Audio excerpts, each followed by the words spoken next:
guys, welcome back to my channel, and if you are new to my channel, welcome. I am back with another Marriage Bootcamp Hip Hop Edition Season 17 review. This review is for episode 8, so if you did not watch my reviews for episodes 1 through 7, please go get all caught up on those, and let's just get right into this review because we're going to pick up right where we left off in the last episode. So in the last episode, things got bad between Corrupt and Tony because she felt like he wasn't taking anything seriously, and she was still upset at the fact that when she went through his call log in his phone, she saw that he was calling this other woman that she claims that he's been sleeping with, and he still denies that he's been sleeping with this woman. When they were doing the sex challenge for the last episode, he was kind of laughing and not taking the challenge seriously, and so she kind of lost it and was like going off on him, okay? And so he was outside yelling and screaming about how he wanted to go home at the beginning of this episode because, you know, he claims it's because men aren't safe in the marriage boot camp house because a woman can put her hands on a man, and then when he does something to retaliate against her, he's going to go to jail and the woman's going to be left alone. And I believe he's saying that because of the situation between Tahiri and Vado, because Tahiri did throw 2 apples at Vado's head before he snatched her up the way he did on the couch, and so he feels like there's no protection of the men in the house, only for the woman. And, Dr.Ish and, the production team actually are the ones who are responsible for making people feel that way, because they should have held Tahiri accountable the same way that they held Vado accountable, because for me, they were both wrong in that situation. But I don't believe that that's the reason why Corrupt wants to go home. He's saying that he doesn't feel safe because he feels like Tony's going to do something to him. And, I just don't believe that, and nobody else in the house believes that. Everyone believes that the reason why he wants to go home so bad is because he wants to be able to drink, and there's no alcohol in the house as of last episode because Dr.Ish felt like it was necessary to get rid of the alcohol altogether because Corrupt is clearly drinking too much, even though he had multiple conversations with Corrupt for him to stop drinking.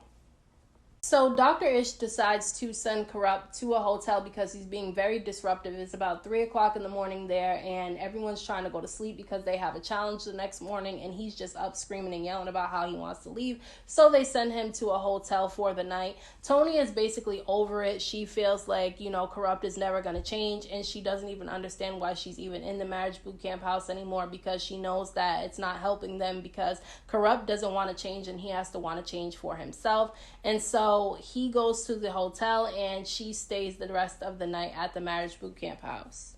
Now, the next morning, Dr.Ish goes to check on Hazel E. and Devon because in the previous episode, she had found out that she had a miscarriage and they did not participate in any of the challenges in the previous episode because they were dealing with that. That's a very serious situation, and I know that they were going through a very tough time. Now, when Dr.Ish goes to check on them, they said that they were upset because, you do everything you can to try to prevent getting pregnant at some point, and then when you're ready to have a baby, it becomes harder and harder and harder to have a child. And so she's just upset that, they didn't successfully conceive this time. And she's also staying hopeful, though, because she feels like when it's the right time, it'll happen for the two of them, which is definitely the mindset that you have to have when it comes to trying to have a baby, because, it's a hit or miss. Sometimes you may be able to get pregnant easily, and sometimes you may struggle to get pregnant. Now, we know that Hazel E. and Devon have had a baby girl since then, but in this episode, they were just really trying to stay positive about the whole situation, even though I know it's really hard to do that. So Dr.Ish and Judge Toller want Vado to be present at the marriage boot camp house when they do the challenges, and then he can go back to the hotel at the end of the night. They decide to ask Tahiri how she felt about him coming back to the house first, which I think was a little much because it's like it wasn't even that serious of a situation that they tried to make it out to be. And I'm sorry if people get mad at me saying that, but that's just my opinion. She's not a victim in this situation. She took 2 apples and chucked it at his head. She didn't know the reaction she was going to get for doing that. And so I just honestly feel like they were both wrong in the situation. She shouldn't have thrown 2 apples at his head, and he shouldn't have retaliated by snatching her up the way that he did. The only thing that I feel is wrong is that he was held accountable for his actions and she wasn't held accountable for her actions. And so they asked her if she's okay with him coming back to the house just to do the challenges. And she said yes, she wants him to be a part of the challenges. And they let her know that she won't be in any rooms alone with him. She won't even be seated next to him. And he won't be staying in the house. He'll be back at the hotel, which I think is a little bit much, but okay, that's the way that they wanted to do it. Hopefully they make some changes in the next season of Marriage Boot Camp, because I feel like they handled that whole situation wrong. So the situation with Corrupt and Tony got really messy in the previous episode, and so Dr. Ish and Judge Tola are really just fed up with Corrupt because they've been trying ever since this season started to try to get him on track in the Marriage Boot Camp house. They even tried to go as far as limiting his drinking, and nothing seems to be working. He doesn't want to change, and you can't force somebody to do something that they don't want to do. And so because Corrupt refused to go inside of the Marriage Boot Camp house to have a talk with Dr. Ish, Dr. Ish ends up going outside to the car where Corrupt is at, and he tells Corrupt that he feels like there's nothing he can do at the Marriage Boot Camp house to help him, and that he feels like Corrupt needs to go to rehab. Now, he told Corrupt that if he wants to go get help, that he will send the car to take him to a rehab facility, and Corrupt said no, he doesn't want to go to a rehab facility. He doesn't want to try to get help right now. He said that he's already been to rehab before and he didn't like it, and so he said he didn't want to do it, and there was really nothing Dr. Ish could do about it but send him home. And I feel like, Tony needs to focus on herself and her own happiness, because she's spending so much time trying to get Corrupt to get help that it's stressing her out and making her life miserable. So Dr. Ish decides to send Corrupt home because there's really nothing left to do for him. Now, Judge Toller goes and lets Tony know that they sent Corrupt home, and now Tony said that she's ready to leave as well, and she packs up her things and she says she's going back to Vegas and she's going to be with her children. I hope that she doesn't stay with Corrupt for her own sanity, because I feel like, he doesn't treat her right. He talks to her any kind of way. He doesn't want to hear anything she has to say, and he said he's unwilling to change in order to save the relationship. So I just feel like she needs to just let go of that relationship. I don't know what's going to happen between Corrupt and Tony, and we won't know until this season ends. But I honestly wish her all the best, because to put up with somebody who has an addiction is really, really difficult to do. And she's put up with it for so many years that it's just, I don't know, I just wouldn't be able to do what she was able to do. So hopefully she decides to choose her own happiness over staying with him and being miserable. Dr. Ish ends up having a meeting with Vado before he lets him back into the Marriage Boot Camp house to participate in today's challenge. And Vado basically says that he realizes that he was wrong for grabbing Tahiri, and that even though she threw two apples at his head, it wasn't justified for him to grab her the way that he did. And he said that that's not the type of person that he wants to be. And, I agree with him. I don't think he should have done it, even though she, assaulted him first. But at the same time, I just don't like the way that they're painting him to be the villain in the situation, as if Tahiri wasn't somebody who, assaulted him first.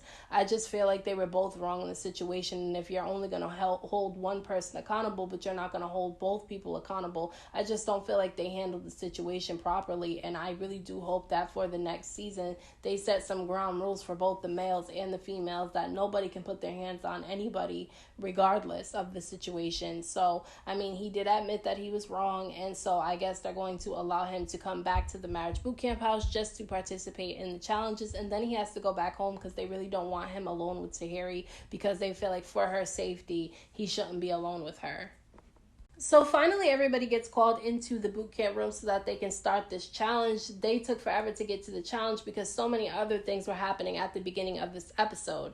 Now, this challenge is where they have to revisit childhood traumas, which they do every single season of Marriage Boot Camp, if you've seen any other season of the show.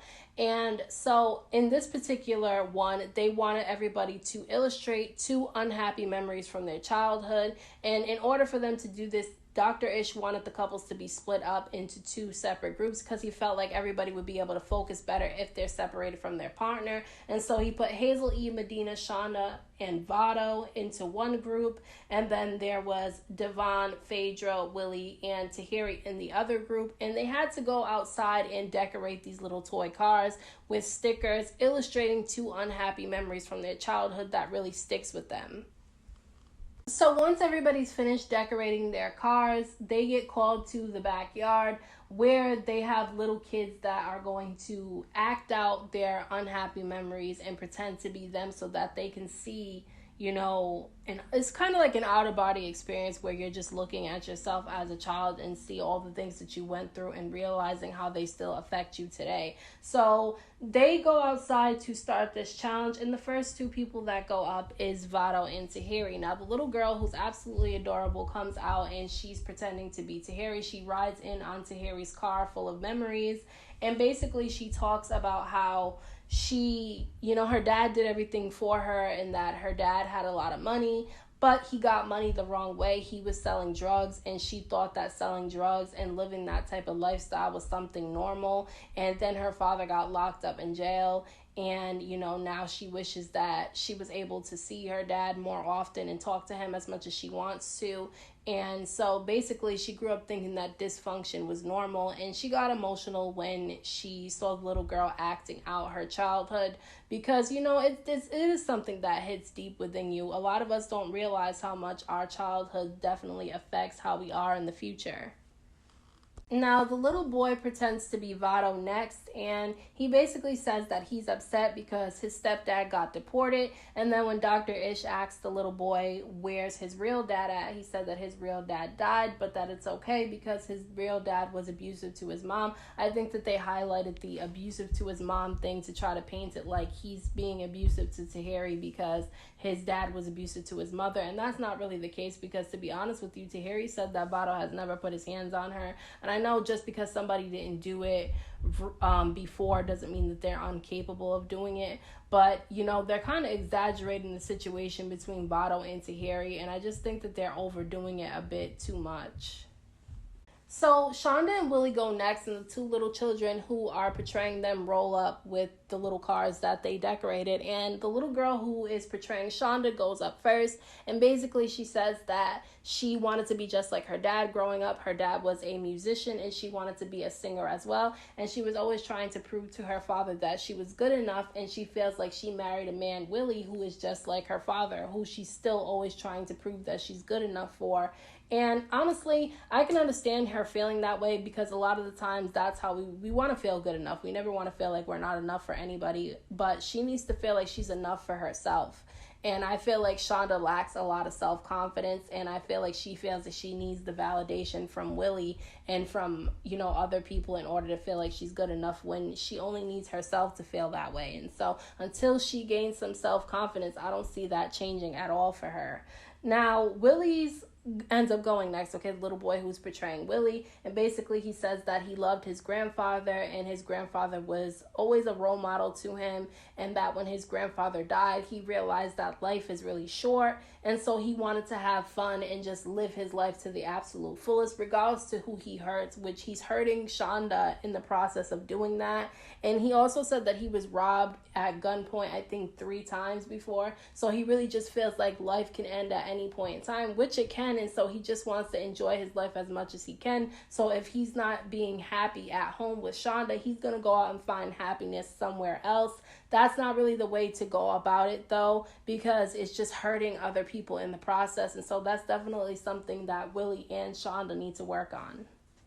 Now, Devon and Hazel end up going next, and the little kids who are portraying them end up rolling up in the cars that they decorated, and the little boy who's portraying Devon goes first, and he's absolutely adorable. He has a little sassy attitude, and he basically portrays Devon as a little kid who was a spoiled brat. He got whatever he wanted, and then whenever he didn't get what he wanted, he ended up throwing temper tantrums, which is exactly what he does now. We've seen it throughout Marriage Boot Camp, and he doesn't seem to see a problem with his behavior, because after the little boy was done portraying him as a spoiled brat, he basically said that he deserves everything he gets. He deserves to be spoiled, and that at some point he'll get whatever he wants if he throws a little bit of a tantrum, which is basically his relationship with Hazel. It made it seem like they were playing off of their age difference, and that she's more like a mother figure to Devon, which I thought was funny, but it's also a bit embarrassing too.